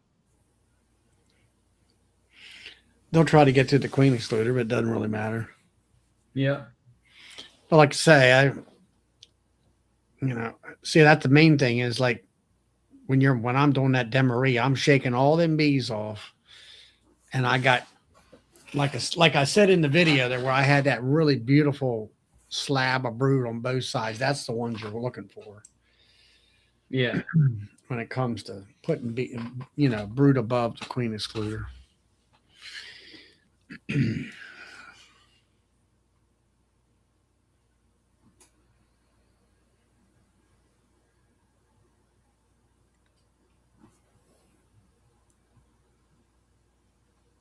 Yeah, Eric, I'm careful around the copperheads, but I still I don't like to kill them. They're so pretty. We have a lot of those down here too. What's that? Copperheads. Copperheads. Yeah, they're poisonous, but they're so pretty. Yeah, I know they are. We got them around here too, around the rocky areas and stuff. Yeah, you can smell them before you see them. Yeah, my smell. I didn't know They that. smell like rotten cucumbers. Really? That's like they tell you you can smell the bees getting with bananas. I never smelled them yet. You can damn sure smell a copperhead because we had them on the fire training ground where I worked with the government, and they would get up underneath of the pit, and you get near the pit, and that's all you smelled was rotten cucumbers. Hmm. But when you lit it, they would come out from under it. Mm. Uncle Junior, I run two queen colonies, too deep on the bottom, honey super or two. Let's see, honey super Or two, and one or two deeps on top with double screen board divider, the tall hive, and a pain to manage. Yeah, I would say it is. Well, I don't quite understand what you're trying to do there. I don't either. I hate autocorrect. That's what he said. No, what I'm getting at is he's got it's a two queen hive with a double. He screen. runs a double queen colony, two deep on the bottom plus a super box.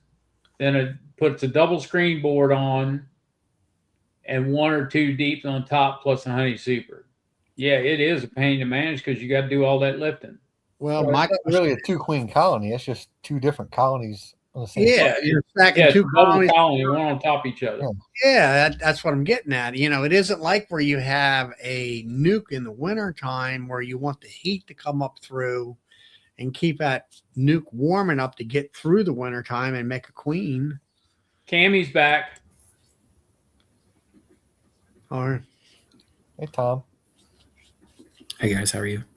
How are you, Tom? I'm doing pretty good. How's Bill today? I'm pretty good today. Yeah. Yeah. Wife hasn't beat you up and set you outside. No, not yet. She controls the meds, not me. You know what that means? When the wife controls that, we have to be on our best behavior. Yeah, I just gotta shut up and keep my mouth shut. Now, and then if I'm lucky, I might. If I need a pain pill, then I might get one. Yeah. Yeah. I can see that would probably be good advice. Yeah. So where's you're gonna have EMBA in the same spot next year? So we are actually, yeah. So we signed a contract on it, so that place is locked down. Like we had talked about before, and other people may have heard me mention it. I was trying to find a different location that was a little bit larger for larger vendors, more vendors, more seating, more comfortable. Even though that place is pretty comfortable, I don't want to even anybody crowded. But the reality of it was, unless I wanted to spend another $15,000 plus. It just wasn't going to happen. And unfortunately, unless I feel like we can have the numbers to support it, we really can't take that leap out there and take a loss, So, but yeah, it'll be at the same place. We're going to make a few changes there along the way to a few things, but by and large, there'll be a similar platform to what you've seen this year. We are they're going to do the 2-day. We're going to try to change it up just a little bit on that intermediate day, if you will. And we've had some discussions back and forth. I have a couple of speakers lined out so far. And I've got a few more that I tentatively had mentioned the date, but I needed to lock the location down before I could solidify everything. So we're looking forward to it. Try to do add more value to it than what we had even last year is the goal. you got your dates set now? Yes, we do. What's your dates? Okay. Let me fast forward here. So February? It is February. It's the first weekend in February. It's February 5th, which is a Friday, and the 6th, which is Saturday. So 5 and 6. And actually, that Friday class will actually be all day. We're not going to start it, how we did a late start on it. We're not going to do that. We're going to add, I think, one presentation and lengthen a couple of the other ones in there, so that we can get more time in there. The one downfall that I didn't like. So it's always a game of, having different presentations so that you can accommodate everybody at their desire. But it's also a game where, sometimes people want to continue to ask questions, and that's great. And I don't want to kill that. So I'm going to try to allow a little bit more time in there. So, it's always 1 or 2 days worth of a lot of packed information, and you want to deliver it the best you can. That way everybody gets gets a great value and gets their money's worth, if you will. So,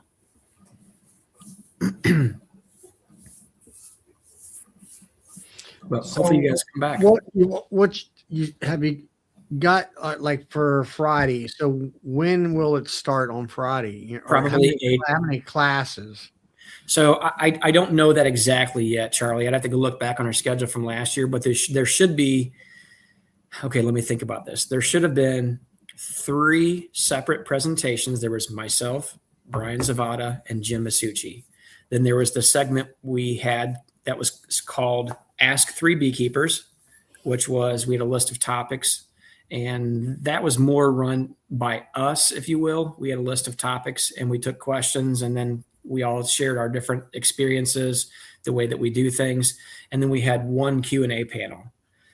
So what my goal is to lengthen the ask, and I think we're probably going to do something similar to that. We might change it up a little bit, but it's still going to be something like an Ask 3 Beekeepers. It might even be an Ask 4 Beekeepers thing. So we'll still have that segment, but I want to lengthen that. I think we're going to try to lengthen each one of the presentations by just a little bit, but I want to add one to the morning. So you'll get one more presentation from what you had this year, and there'll be a little bit of length added to it. Okay.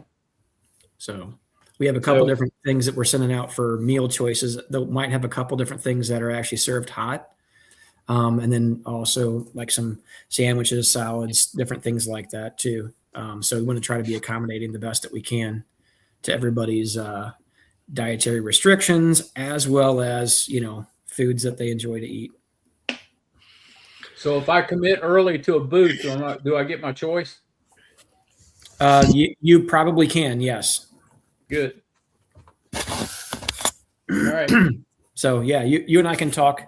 I haven't officially invited any vendors yet. I have a full list of people who I do want to invite, of course. And Bill, you're definitely there. So yeah, you and I can talk, and we'll work out the details as far as where you'd like to be placed and such. Okay. Now that Masucci guy, wasn't that the science fella? Yeah, Jim Masucci was a researcher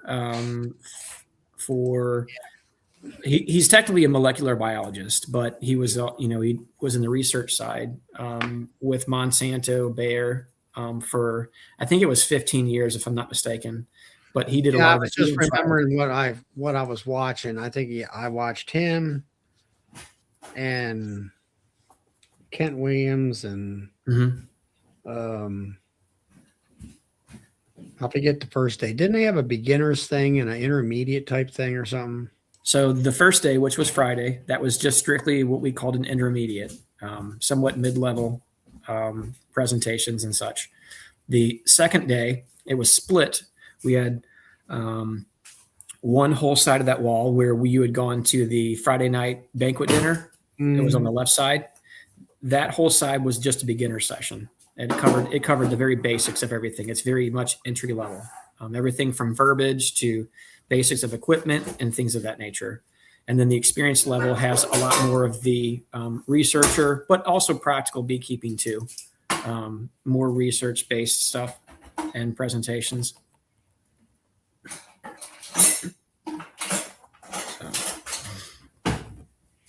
Yeah. Yeah. I don't, like to say, all in all, I thought it was, good presentations, and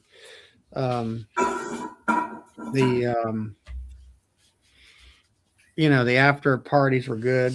Mhm. And even your raffle things, you had really nice raffle stuff there. Yeah, and I'll tell you what it is.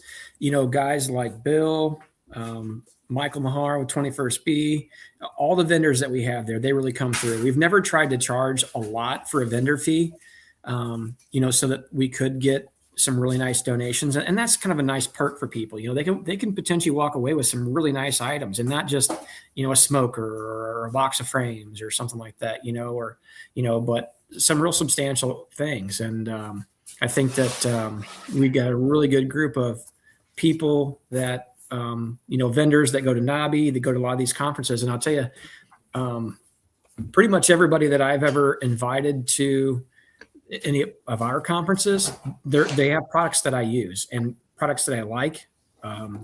So, and for the most part, with the exception of one or two, they're mostly, I would call them not huge vendors. They're not big commercialized vendors. They're more of that smaller mom and pop type vendors. And I think they've got a great product, so we've had a few other people ask about, coming in, and I didn't feel like they had a great product. And I said, well, we already have my list of vendors already set up and so on and so forth. But I don't know. Like I said, we really just want to bring the best value that we can to everybody as far as education, products to look at and buy, raffle items, have a nice lunch, and it's a really overall nice experience too. Yeah. Did any of y'all see Matt asking about the 2-queen hive between excluders earlier? Yes. Has anyone used 2 strong singles as 2-queen setup, honey production, brood boxes separated by excluders? I somehow missed it earlier. I want to know if anybody's ever done it, and if not, Matt, I would like to know how that goes if you try it. Are you talking Matt Sandy Valley or Matt somebody else? Matt Sandy Valley. Oh, I like to just call him Sandy. He answers to that.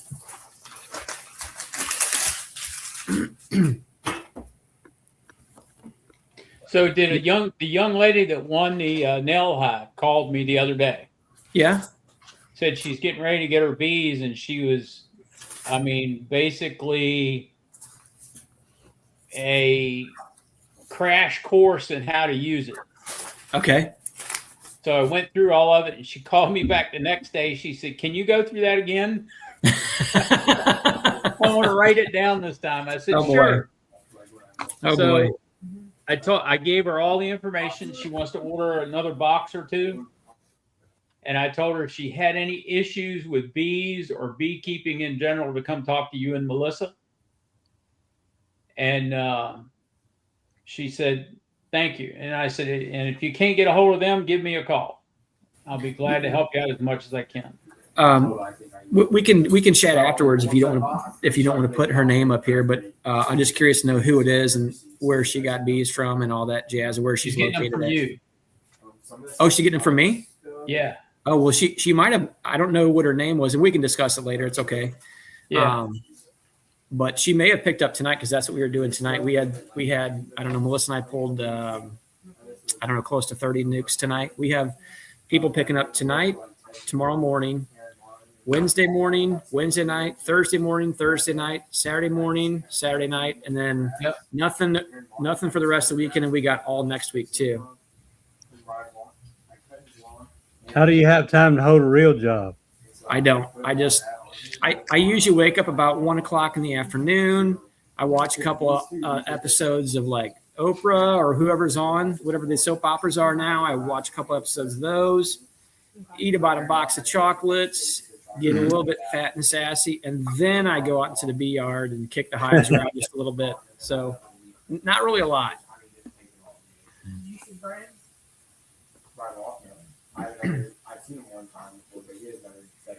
EMBA.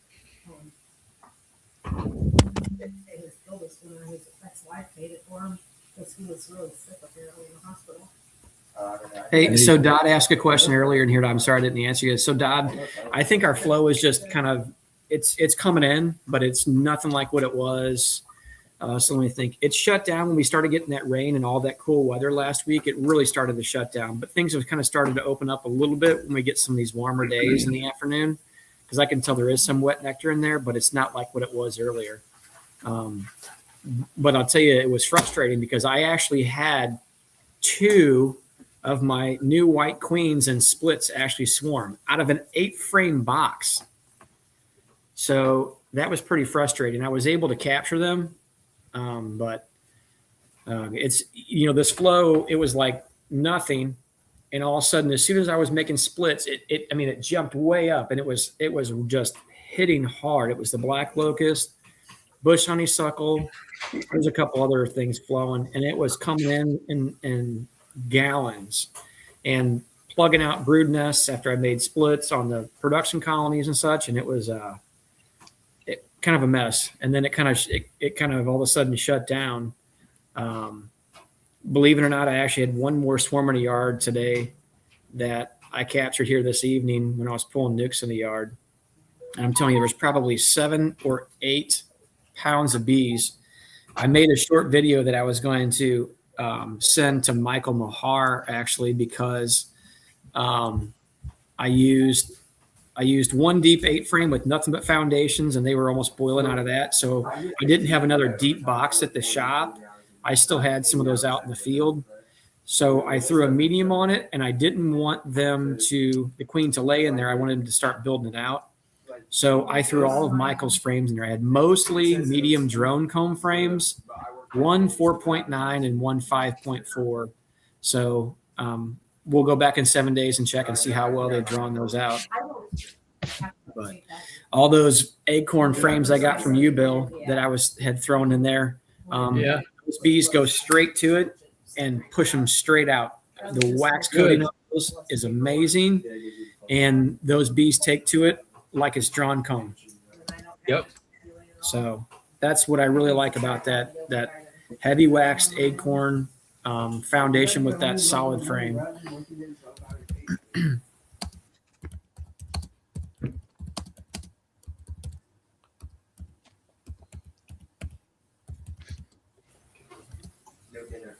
I plugged Michael's 21st Bees frames the other night when I was talking at the bee club I went to Saturday night.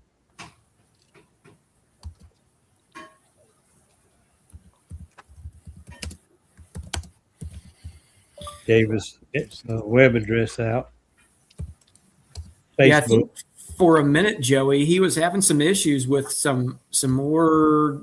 I don't know if it was hacking or what, but he had the website got shut down for a day or a couple days while his tech guy or his webmaster was doing some manipulations and such. Yeah, I got on there yesterday, I guess it was, and you had to go through some security verifications. Did we start using this app in March? Like middle of March?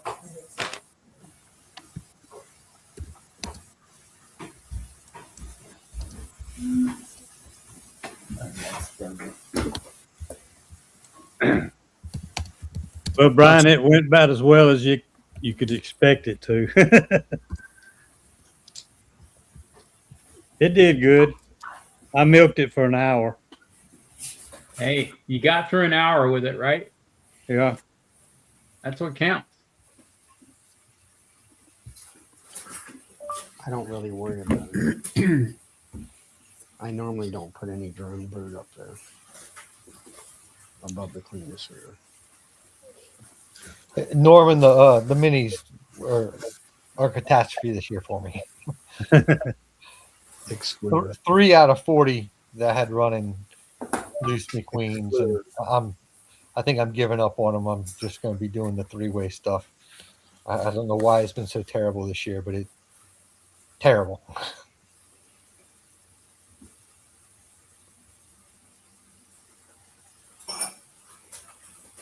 So what else is happening out in the Midwest, Tom? What's the weather doing for you out there? Anything? You know, it was extremely warm for a while, getting really humid, which was a little bit unseasonable. Things were pushing out early, and then a week and a few days ago, we got some rain that started to move in. The temperatures cooled way down, and then we were having highs last week in like Right, John. 60, 65 overnight lows in the high 40s, low 50s, which kind of slowed them down a little bit, which I wasn't completely upset by. You know, nectar was pouring in so fast, they were plugging everything out, which was, I mean, difficult to manage to say the least. And then we got a couple of rain showers last week, some hail and some real odd weather, you know, kind of storms, pretty severe storms and such. Last week on Sunday night, Monday night, Tuesday night, and then again over the weekend. We got a little bit of rain throughout today. Nothing to really completely stop us. We were just make the bees a little bit angrier while it's kind of a little rainy, you know. Yeah. And then it's supposed to be raining, I think, tonight and most all day tomorrow for us. So it's going to be fairly cool. Be a good time for people to get their bees and keeps them from flying, keeps them from overheating in the boxes. Yep. Brent, I've talked to Matt once. I need to reach out to him again because I know he runs a whole bunch of those minis. It's on my list of things to do. Get in touch with him and tell him what I'm going through and see. He's mentioned the absconding being a problem in the past. I don't think he's having it as high a percentage as me.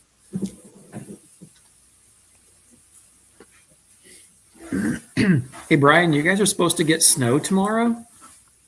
Holy cow. Brian's season kind of somewhat follows along with what we do, you know, from the north to south line. It seems like him and I are pretty much the same. The only difference is he's probably 5,000 feet above me, but we have a pretty similar climate. And he was pushing 2 weeks ahead of me in this flow earlier. He was getting nectar bound in the late part of March, and there was nothing flowing in our area. And then all of a sudden, after I started splitting, I guess it would have been after the first week in March, it really ramped up. And I'll tell you that the nectar just absolutely turned on for about 2 weeks, and then just kind of shut off for the last week with a little bit coming in, but nothing crazy. So you know how hard it is to manage whenever it's like the faucet. You know, it's like drinking from a fire hydrant and then going to drinking from a trickle. You know, it's so difficult to manage. Yeah. Or you go from a huge flow to nothing. Yeah. Well, because if they packed it away so tight that they've started to push it into the brood nest and not push it up top, because we took, and so in our 7 or 8 frame medium supers, we run 7. And what I did is I put 4 drawn combs in there, and because we got all those frames from you, and I put 3 undrawn, and I checkerboarded them in there. And I went ahead and threw it on the queen excluders, and most of them would push up above it. Occasionally, you'll get where they won't. It's like a roof, and they don't want to go through it. And it's frustrating, but I didn't want them to lay it in any brood inside of those medium frames. So you kind of always run the risk on that. Usually, once they start to fill up the bottom box, I'll pull the queen excluder out, and I'll stack up from there beyond that. But like I said, and then all of a sudden things just kind of somewhat shut off, and then they kind of go back to, hey, maybe we should consider swarming again, you know, down low. But they pushed all those frames out that we, you know, put in those colonies on the parent colonies, and they drew them out fast. So yeah. So have you pulled any honey yet out there at all? No, I haven't done any of that yet. At some point, maybe I'll be able to get the time where we can run an early flow and extract, and then do a later one. But what I did this year was just bought a bunch more honey super boxes so that we'd have plenty, and end up having to buy some more, which I have to go over to Illinois and pick up probably on Wednesday. So which means I'll have to fire up the wax dipping tank, and I'm going to dip another, I don't remember what I ordered, over 100 boxes between deeps and mediums. So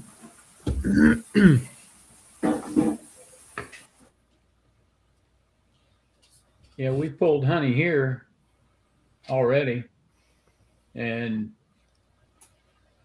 nothing's coming in behind it. So Do you guys have any clover blooming at the moment? nope, we don't have anything blooming right now that's got anything in it. I've got dandelions, second round of dandelions, but it's not much in them because it's so dry. Are they able to bring back any pollen on that? Oh, they're plugging pollen everywhere they can. So yeah, Yeah, it's frustrating when you're getting just one or the other and not both in somewhat of a moderation. You know, it makes it Yep. really difficult to plan because then they start plugging the areas out and Yep. we have to try to figure out how to open it up without completely shutting them down, you know? that's exactly what they're doing. Is plugging stuff out. We still have quite a bit of pollen that are in the frames, but not so much that it's like, oh my gosh, stop. You know, it seemed like just the right amount. But again, as far as like nectar, especially when certain plants push out, it just comes in like a river, and it's hard to control that because again, it's like they're bringing it in, just throwing it down the front door, and then running out and being like, good luck with it, you know, and you know they don't push it up on the top side like you would want them to. They just start plugging everything out everywhere, and it becomes a bit of a management nightmare. Yeah, you're right.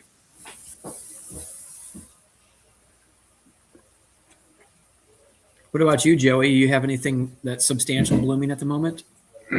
Nothing. No. It's just dead. When do you all get your privet flow?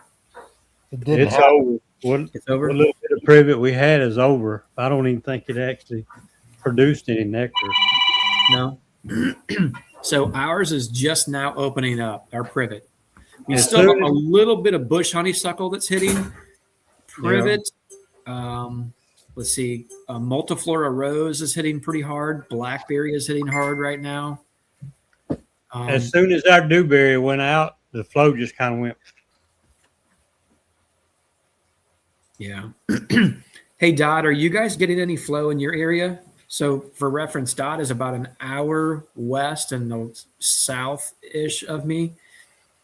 So I don't know. I'm just guessing roughly. What are you, Dot? 100 miles west of St. Louis, maybe 110, 115. Because when we were having copious amounts of nectar coming in, he was, like I said, an hour west and south.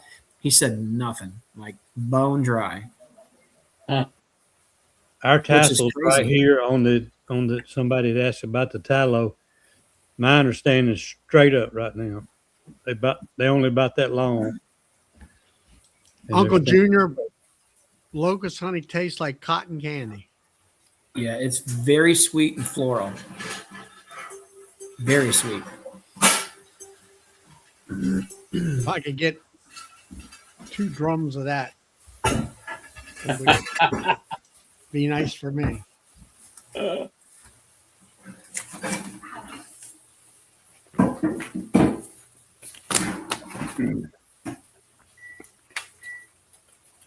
Well, it's after 10 o'clock, folks. So I appreciate everybody coming on, and everybody have a great day tomorrow. So we will see Stream Team Wednesday night. Thursday night is Keith? Keith, and then I think this Thursday night is late for Todd. And then Friday night is Charlie. Saturday night is Joey. So y'all have a good week. Good night, everybody. Good night, everybody. Bye. Good night.